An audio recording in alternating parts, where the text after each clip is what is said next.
जय हिंद दोस्तों। स्वागत है आपका हमारे और आपके प्यारे से यूट्यूब चैनल 92 एड्यू पर। आज हम आपके लिए एक और नया टॉपिक लेकर आए हैं फिजिक्स का, जो कि यूनिट 4 का गुरुत्वीय विभव ग्रेविटेशनल पोटेंशियल। तो चलिए शुरुआत करते हैं आज एक और नए टॉपिक के साथ। सबसे पहले जाने गुरुत्वीय विभव होता क्या है। पहली बात कि विभव किसी एक बिंदु का नहीं निकलता, लेकिन फिर वैज्ञानिकों ने जुगाड़ लगा के निकाला। ठीक है, आप पूछोगे कि निकाला कैसे, तो जुगाड़ लगा के वो आगे की चीज़ अभी बताऊंगा मैं। तो विभव होता है दो बिंदुओं का। विभव जैसी कोई भी चीज़ डिफाइंड नहीं है। विभव में परिवर्तन जैसे कहते हैं विभवांतर, वो चीज़ जैसे पोटेंशियल, इसे इंग्लिश में कहूँ तो पोटेंशियल। तो पोटेंशियल जैसी कोई भी चीज़ फिजिक्स में डिफाइंड नहीं है। चेंज इन पोटेंशियल डिफाइंड है। जैसे अगर हमें पोटेंशियल निकालना है, पोटेंशियल निकलता है किन्हीं दो बिंदुओं का, ध्यान रखिए हमेशा पोटेंशियल किन्हीं दो बिंदुओं का ही निकलता है। ठीक है, अब देखो निकलता कैसे है। जैसे मान लो किसी वस्तु को हम बिंदु बी से ए तक ला रहे हैं, उस वस्तु का द्रव्यमान m है, और बिंदु बी से ए लाने में हमें कुछ कार्य करना पड़ेगा, बिल्कुल करना पड़ेगा। मान लिया कि हमने W कार्य हमें करना पड़ा, तो फिर फाइनल विभव मतलब जहाँ ला रहे हैं उसका और जहाँ से ला रहे हैं माइनस उसका, इक्वल टू जो वर्क किया जाएगा बी से ए तक लाने में अपॉन जो मास है, ये कहलाता है पोटेंशियल डिफरेंट। वास्तव में फिजिक्स में यही चीज़ डिफाइंड है, यही चीज़, इसी चीज़ की परिभाषा है। फिजिक्स में कहीं भी डिफाइंड नहीं है कि पोटेंशियल क्या होता है, सिर्फ चेंज इन पोटेंशियल या फिर पोटेंशियल डिफरेंट ही डिफाइंड है फिजिक्स में। ठीक है, तो कुल मिलाकर बात यह है कि गुरुत्व को की जो पोटेंशियल होता है, विभव होता है, वो किन्हीं दो बिंदुओं का ही निकलता है। ठीक है, यहाँ तक बात क्लियर हुई। अब अगर हमें पोटेंशियल किसी एक बिंदु का निकालना है, ठीक है, पोटेंशियल एट अ पॉइंट, अगर किसी हमें बिंदु का पोटेंशियल निकालना है तो वो हम कैसे निकालते हैं। देखिए वैज्ञानिकों ने फिर एक जुगाड़ लगाया कि एक बिंदु मान लो यहाँ पर कोई, चलो इस बिंदु का है पोटेंशियल निकालना है, तो इस बिंदु को पोटेंशियल कैसे निकालेंगे। इसके आसपास कोई ना कोई बिंदु तो होना चाहिए, बिल्कुल होना चाहिए। तो वैज्ञानिकों ने जुगाड़ लगाया कि दूसरा बिंदु ले लो अनंत, जो दूसरा बिंदु हम ले रहे हैं उसे अनंत मान लो। क्लियर है। अब जो वस्तु हम लाएंगे वो लाएंगे अनंत से इस बिंदु तक, मतलब बिंदु ए है और अनंत से हम कोई वस्तु ला रहे हैं इस बिंदु तक, बिंदु ए तक ला रहे हैं, और जो भी कार्य करना पड़ा तो V A minus V infinity equal to W A, वो सॉरी इन्फिनिटी से ए अपॉन एम द्रव्यमान। मान लो अगर एम द्रव्यमान की वस्तु है तो एम द्रव्यमान। और एक और चीज़ ध्यान रखो, जो अनंत पे विभव वैज्ञानिकों ने माना वो जीरो माना। अनंत पर विभव हमेशा जीरो माना जाता है, इसे इसे आपको हमेशा याद रखना है। तो V H equal to W upon M, ये होता है, ऐसे निकलता है किसी एक बिंदु का विभव। और यहाँ पर ये भी लगा दो, इन्फिनिटी टू ए लगाना हो लगा दो, कोई बात नहीं। तो इस प्रकार से निकलता है। अगर हमें किसी एक बिंदु का विभव निकालना है तो उसके लिए इन्फिनिटी से किसी वस्तु, अब विभव की परिभाषा ध्यान से सुनो जो मैं बोल रहा हूँ, अनंत से गुरुत्वीय क्षेत्र की किसी एक बिंदु तक एकांक द्रव्यमान का पिंड लाने के लिए जो कार्य किया जाता है, एक बार और सुनो, एकांक द्रव्यमान का पिंड अनंत से गुरुत्वीय क्षेत्र के किसी एक बिंदु तक लाने में जो कार्य किया जाता है वो उस बिंदु का गुरुत्वीय विभव कहलाता है। ठीक है, जितना भी कार्य किया जाएगा, विभव मतलब कार्य, जितना भी कार्य किया जाएगा वो कहलाता है गुरुत्वीय विभव। तो अभी आपने गुरुत्वीय विभव केवल समझा है, एक फील लिया है गुरुत्वीय विभव का। अब इसका जो ओरिजिनल चीज़ है जो कि बीएससी में है, अब हम उसे पढ़ेंगे।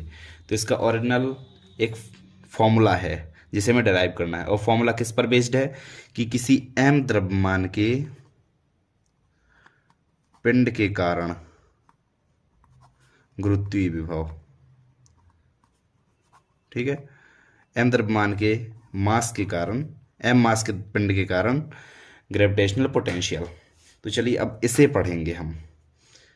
तो इसका जो ओरिजिनल फॉर्मूला, सबसे पहले मैं बता देता हूँ फॉर्मूला इसका क्या होता है। v equal to minus G M upon R, ये होता है फॉर्मूला, और इसे हमें डेराइव करना है, इसे हमें प्रूफ करना है। तो चलिए करते हैं प्रूफ। अब तो चलिए हम इसे प्रूफ करते हैं। प्रूफ करने के लिए हम इसी की परिभाषा लेंगे। परिभाषा क्या थी कि अनंत से विद्युत क्षेत्र किसी वो गुरुत्वीय क्षेत्र किसी एक बिंदु तक लाने में जो कार्य किया जाता है। तो हमने मान लिया कि हम अनंत से आर दूरी तक ला रहे हैं हम।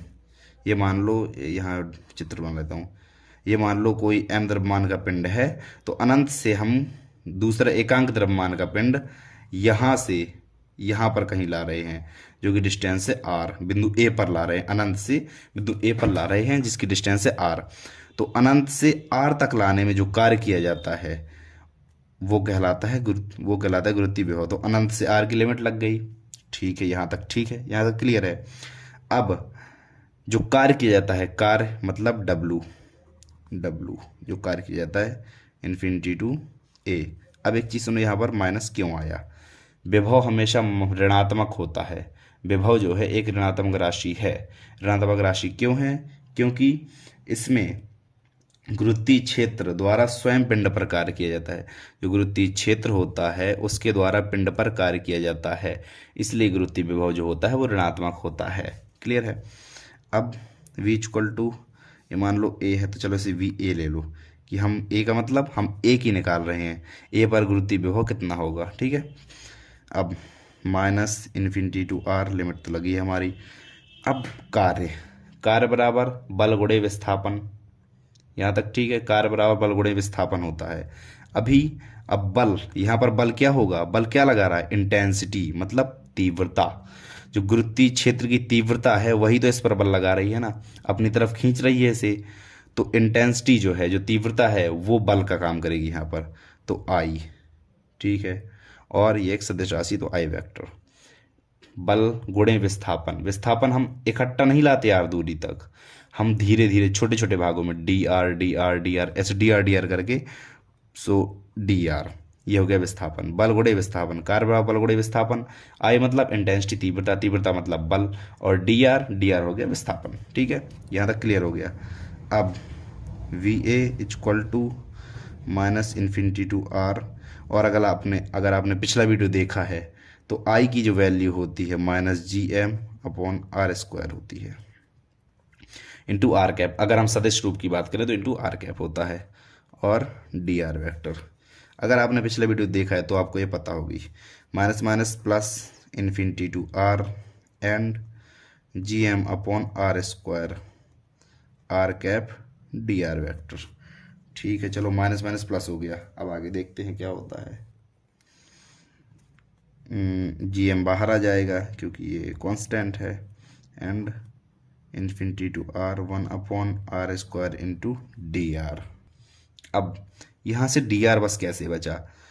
क्यों बचा? क्योंकि आर कैप और डी आर वेक्टर का मान होता है डी आर। ये आप चीज़ याद रख लो, आर कैप और डी आर वेक्टर का मान डी आर होता है। सॉरी, यहाँ पर R cap D R vector का मान डी आर होता है। क्लियर है? इसलिए यहाँ पर R cap D R vector की जगह डी आर आया। एक बार अच्छे से देख लो, जी एम बाहर 1 upon R square into D R. ठीक है, अब यहाँ पर इसे हम शेष करेंगे तो वी एच इक्वल टू क्या लिखेंगे आगे? G M 1 upon R square. तो इसका समाकलन होता है 1 अपॉन आर, माइनस का समाकलन आप करके देख लें, इतना ही आएगा समाकलन, माइनस 1 अपॉन आर, माइनस बाहर जी एम, लिमिट रख दो 1 upon R minus 1 upon infinity, upper limit minus lower limit, so minus G M बटे आर, ये निकला वी ए, या फिर v equal to minus G M बटे आर, ये निकला इसका फॉर्मूला। ऐसे डिराइव करना है, ये आपके कोर्स में है बीएससी में कि ऐसे फॉर्मूले को डिराइव कीजिए। आपके क्वेश्चन पेपर में आ सकता है कि गुरुत्वीय विभव से आप क्या समझते हैं, इसके लिए सूत्र व्युत्पन्न कीजिए। तो आपको इसी प्रकार से करना पड़ेगा सूत्र व्युत्पन्न इसका। तो एक बार समझिए, हमने क्या पढ़ा? हमने पढ़ी गुरुत्वीय विभव। गुरुत्वीय विभव होता क्या है कि अनंत से एकांक द्रव्यमान के पिंड को गुरुत्वीय क्षेत्र के किसी एक बिंदु तक लाने में जो कार्य किया जाता है, अनंत से एकांक द्रव्यमान पिंड को गुरुत्वीय क्षेत्र के किसी एक बिंदु तक लाने में जो कार्य किया जाता है वो कहलाता है गुरुत्वीय विभव। ठीक है, स्पीड में बोल दिया लेकिन ठीक है, समझ में आ गया, गुरुत्वीय विभव कहलाता है। अब इसे प्रूफ कैसे करना है? जो कार्य किया जाता है, ये तो अपने परिभाषा लिख दी ना, जो परिभाषा होती है ये वही चीज़ अपन ने परिभाषा लिख दी। इसके बाद कार्य बराबर बल गुणे विस्थापन, तो इंटेंसिटी यहाँ पर हमारी बल का काम करेगी, तीव्रता है वो बल का काम करेगी, और विस्थापन हम छोटा सा विस्थापन लेंगे, छोटा सा विस्थापन। इसके बाद जो आई का मान है वो मान रख देंगे, इसके बाद समाकलन कर देंगे। और यहाँ पर एक चीज़ ध्यान रखनी है कि आर कैप और डी आर वेक्टर का मान डी आर होता है, ये चीज़ आपको याद रखनी है। अब यहाँ पर हमने समाकलन किया और समाकलन सॉल्व करके ये आ गया हमारे पास विभव का मान। विभव का होता है ये फॉर्मूला, ये आपको हमेशा याद रखना है। और अभी इंटेंसिटी का भी लिखे देता हूँ, पिछली वीडियो में बताया लेकिन अब फिर से देख लो, अपॉन आर स्क्वायर, ये होता है विभव का, ये होता है इंटेंसिटी का, तीव्रता का। ये दोनों फॉर्मूले आपको याद रखने हैं, इस वाली यूनिट में आपके बहुत काम आएंगे ये फॉर्मूले। ठीक है, तो आज का वीडियो हमारा यहीं पर एंड होता है। मेरे ख्याल से आपको ये सब समझ में आ गया होगा अच्छे से, और समझ में आया कमेंट्स में ज़रूर बताएं। वीडियो देखने के लिए थैंक यू सो मच। मिलते हैं अगले टॉपिक के साथ, बाय बाय।